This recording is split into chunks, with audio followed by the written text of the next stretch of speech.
Protesta organizuar nga veteranet të UÇK-s në mbështetje të Hashim Thaçit dhe 3 të tjerëve që po gjykuar në gjykatën speciale të Hagës, ka përplasur kryeministrin Edi Rama me atë të Kosovës Albin Kurti. Lëvizja vetëvendosje thotë se Rama kishte shkuar me helikopter në Prishtinë për të bindur palët të votonin pro ngritjes së gjykatës speciale. Rama teksa thekson se nuk do të marrë pjesë në protestë për të shmangur dëmtimin dhe politizimin e saj, i kujton Kurti se ai gjithmonë ka denoncuar farcën ndaj Thaçit dhe të tjerëve kudo dhe kurdo. Mes të tjerash, Rama i kujton se lëvizja vetëvendosje 10 vite më parë nuk e njihte as himnin e Kosovës dhe jo më të mbështeste pafajësinë e ish-presidentit Thaçi.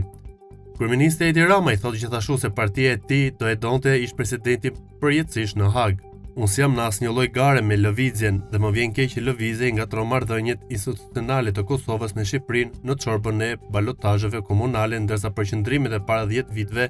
kur ajo as nuk njihte himnin e Kosovës e jo më pafajësinë e Hashim Thaçit, të cilin do ta donte përjetësisht në Hag, i kujtoi lëvizjes se gjykata speciale u ngrit për trafikun e organeve dhe jo për të marrë peng presidentin e Republikës së Kosovës, kuran kryeministri Edi Rama. Nga ana tjetër, kryebashkiaku i Prishtinës për parim Rama ka njoftuar mbrëmjen e dieshme se kanë shkruar një shkresë e cila mundson transport falas për të gjithë veteranët të ushtrisë shërbimtare të Kosovës që nesër më 17 tetor të protestojnë në Tiranë për burgosin e Thaçit dhe të tjerëve. Me këtë vendim, kryebashkiaku i LDK-s, që është në balotazh dhe për një mandat të dytë, ka ndezur një debat të fortë në Prishtinë, kryesisht me vetëvendosjen e Albin Kurtit.